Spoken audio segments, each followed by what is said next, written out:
how to log in into your TripAdvisor account.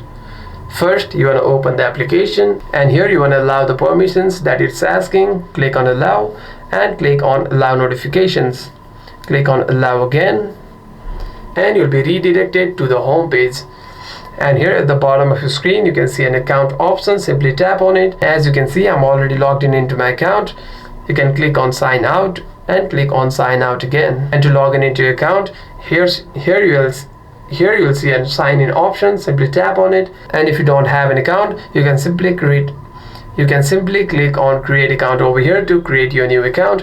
However, if you want to continue with your Apple account or Google account, you can choose that option over here. If you already have an account, simply click on have an account log in, type it out your email address and password over here, and click on let's go to open your account. Hope this video was helpful, and if you have any further questions, make sure to leave a comment down below.